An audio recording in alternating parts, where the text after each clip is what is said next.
It's just a feeling, an atmosphere, just a great stadium to go to. Rooney's on the attack here and he goes for goal himself. Oh, what a stunner! What a stunner! Oh, the 16-year-old with an absolute stormer of a goal. We couldn't let Goodison Park go without saying a proper goodbye, could we? Celebration time at Goodison Park. What a run! What a shot! And what a goal!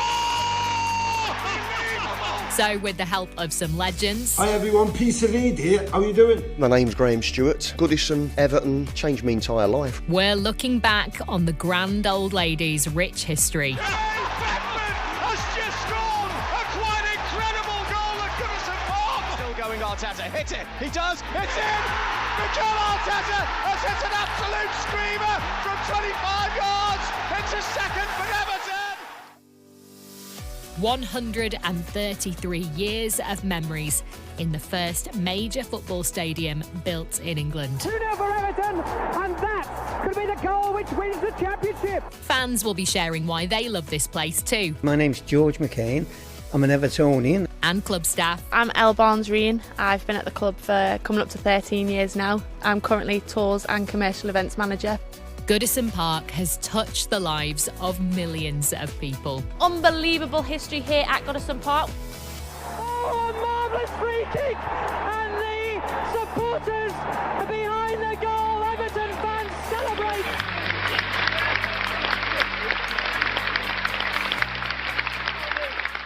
The grand old ladies, I think, is an apt description. And Peter Reid has scored the goal, which surely sends Everton back to the top of the First Division. First stop on this trip down memory lane, I'm pulling up outside the home of Peter Reid, one of Everton's most loved former players from 82 to 89. Look at that. That's really special, isn't it? Yeah. It's beautiful. I bet that's worth a few bob now. It's absolutely We are sitting in a brilliant. room absolutely bursting with memorabilia. Trophies, photos, shirts, you name it.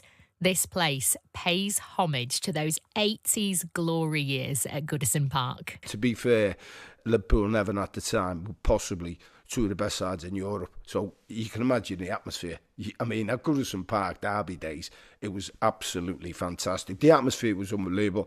And that is Goodison Park, you know. I can't shut up once to talk about it, to be fair, but when you think about the people who've graced it, you know, from Dixie Dean, you know, back in the day, and, you know, you've got Alex Young, the Golden Vision, you've got Paul Harvey Kendall, you've got World Cups, you've got Pele, you've got Eusebio, you know, some of the players that have stepped out on that stadium, on that piece of grass, it's steeped in history, and it makes you the hairs on your neck stand on end, because it is that iconic as a stadium. And even though as a football club Everton are moving on, Branley Moor's unbelievable. I mean, iconic where it's set on the River Mersey, as we all know, but Goodison Park will always have that special place in Evertonians' hearts and my heart, you know what I mean?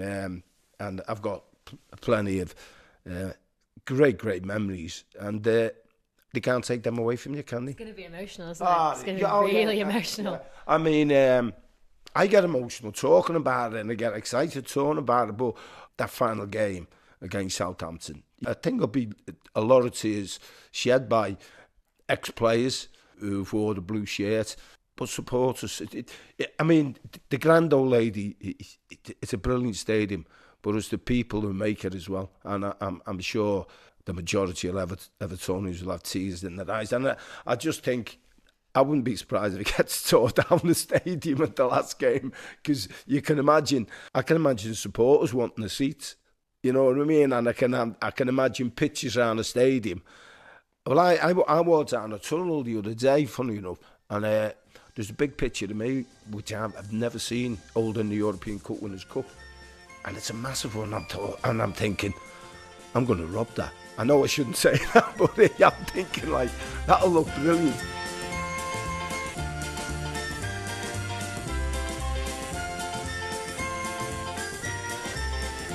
You cannot buy atmosphere. You cannot buy what Goodison Park was like. You cannot buy what, you know, it was like to run out there when Z-Cars starts playing. It's just unique to Everton Football Club and Goodison Park. It's like the cathedral, isn't it?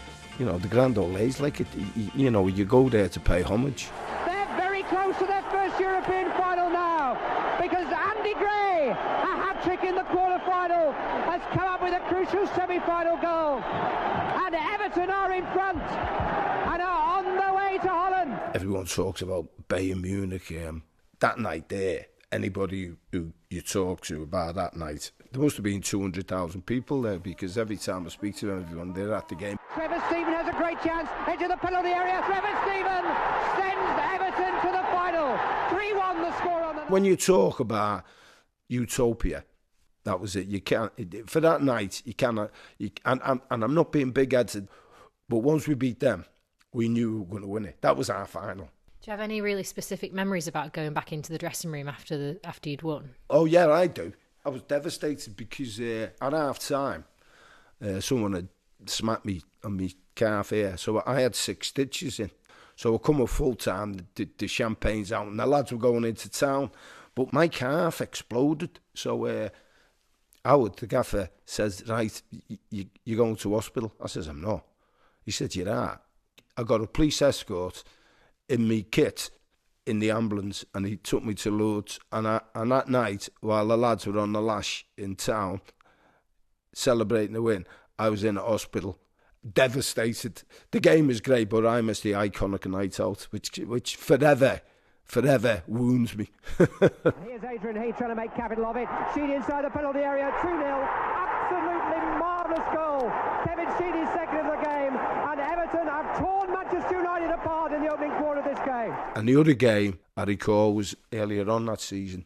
We were vying with Liverpool, Manchester United, at the top of the league, and we played at Goodison, and we beat Man U 5-0. That was possibly, well, it was the best team performance I've ever been involved with. Free kick down by the corner flag on the left-hand side. Adrian Heath will take it. Bent in towards Sharp. It's there. 5-0 to Everton. Oh, this is a memorable afternoon for the Blues. Howard Kendall invited Joe Mercer, in the old Everton, Arsenal, Man City manager, in to have a word with us after the game. And Joe Mercer was brilliant. He stood there and he said, gentlemen, I've just seen Brazil playing blue today. And we all went, wow. We must have been good today.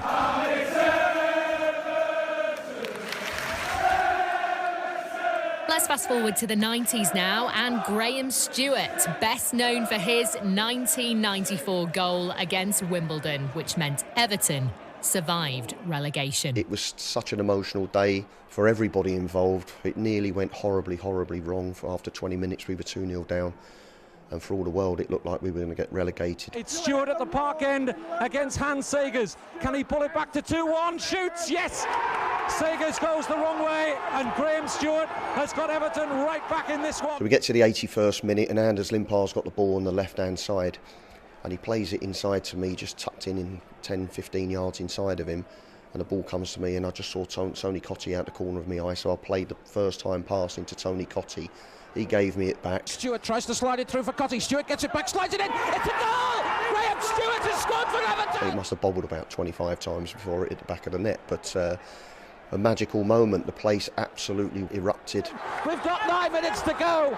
Pandemonium has broken out here. It's Everton 3, Wimbledon 2. Certainly when Joe Royle came to the football club, that was my favourite time of playing for Everton. 95-96 was incredible. Big Joe comes in and totally transforms the club from being a side that nearly got relegated to winning the FA Cup the season after, and then finishing 6th in the Premier League in 96. So it's hard to describe, but when you sit in a dressing room and you look around and you can trust the person who's next to you, it's a great feeling to have.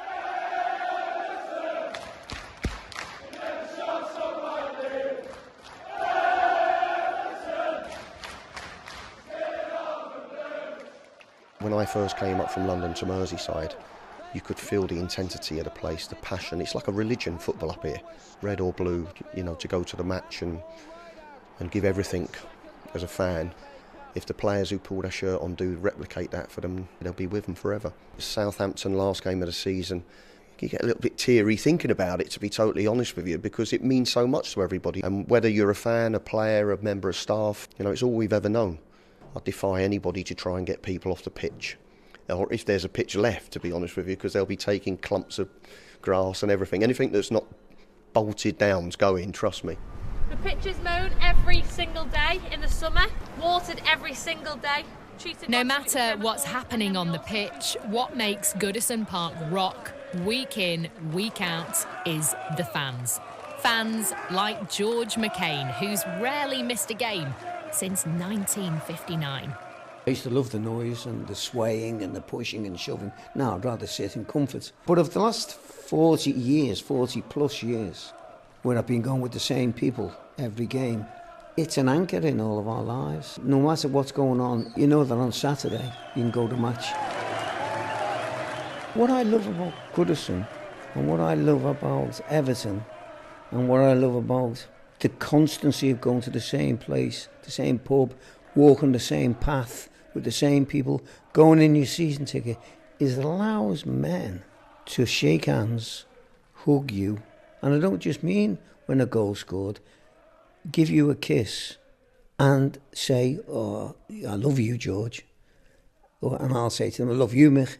And I think there's something quite beautiful in that. When I walk in the first game of any season, and then you walk up the steps to your seat, you then see the pitch, you see the green and the blue seats and the white.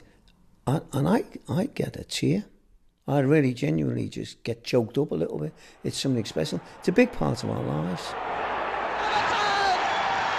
Fans invade the pitch. We had a little tiny centre forward called Alec Young, who weighed about 5 stone, and he was called the Golden Vision. He was very thin, but they said he could fly in the air. A ball got crossed in. It was Tottenham, and it was near the end of the season. A decider for the Championship, and Alec Young was only about 5'7", and he rose between the three of them and put a header in from the edge of the box that bulleted into the net. But when he scored, I'd run on the pitch. I know it's different nowadays, run on the pitches, but you know, not just me, people ran on the pitch to cheer. Alec Young was celebrating. I grabbed his leg and I kissed his boot, and when I got home, my mum said, "Georgie, look at the state of your face. You got mud all over you." She said, "Go and get a wash." And I said, "I'm never washing my face ever again." You know, I said, "That's the mud off Alex Young's boot."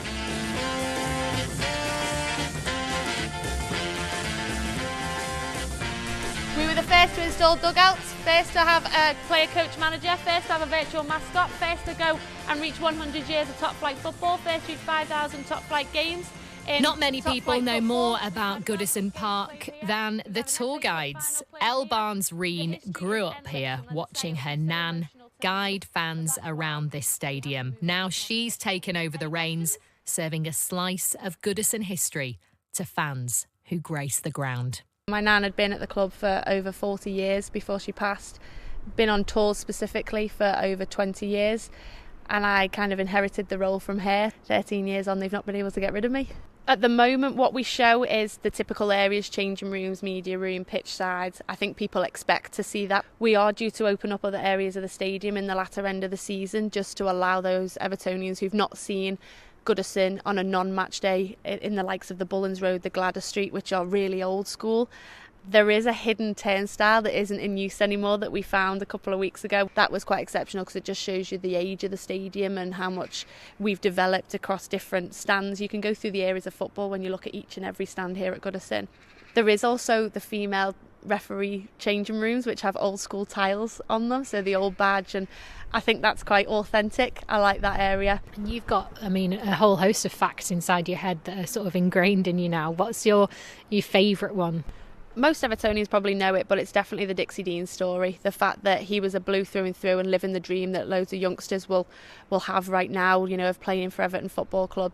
And then his whole career here, such a success as well, holding a record that still stands in football. But actually, you know, passing away here at the stadium and having his whole life revolve around Everton and Goodison Park, that's special because I think my whole life up to now has been Goodison Park. Graveson's going on his own. He's going to play Campbell. Is he out on the right-hand side? Still Graveson inside the box. 3-0! Oh, you beauty! Thomas Graveson, that is all his own work. Balls for McFadden, edge of the penalty. McFadden! Oh! Get in there! James McFadden! I think Evertonians are at a point where we know we need to move. We've outgrown, and now Goodison is coming up to 133 years of age, and she's fitted well into modern football and the pace that it moves at. But there's certain areas now, I mean, the funny one that goes all over social media is the posts at Goodison. It's one thing we're not taking down to the new stadium, and we can laugh about it now. But in a few years' time, it probably would have become a hindrance. So in terms of progression as a football club, it's needed. But it doesn't take away the emotion of leaving Goodison. So bittersweet. It definitely softens the blow to have such a grand stadium there, though. The final game at Goodison Park on the 18th of May 2025 marks the end of an era. It is always sad to say farewell, but players, managers, supporters have had that thrill of going to Goodison Park. You know, it's there, it's in the DNA, they've done it, they're part of history. From then on, we turn the page to the start of a new chapter in the Everton history books. Can't help but think there's going to be better times ahead, and it'll turn itself round and we're going to make Everton great again, and I want to be part of that. Nothing's changing, it's just a newly painted bedroom, if you like, but same people, same feeling, same values. No matter what, you support Everton. That's the way it is. Onwards to Bramley Moore Docks Stadium. One opportunity going into the new one for the new generation of Evertonians.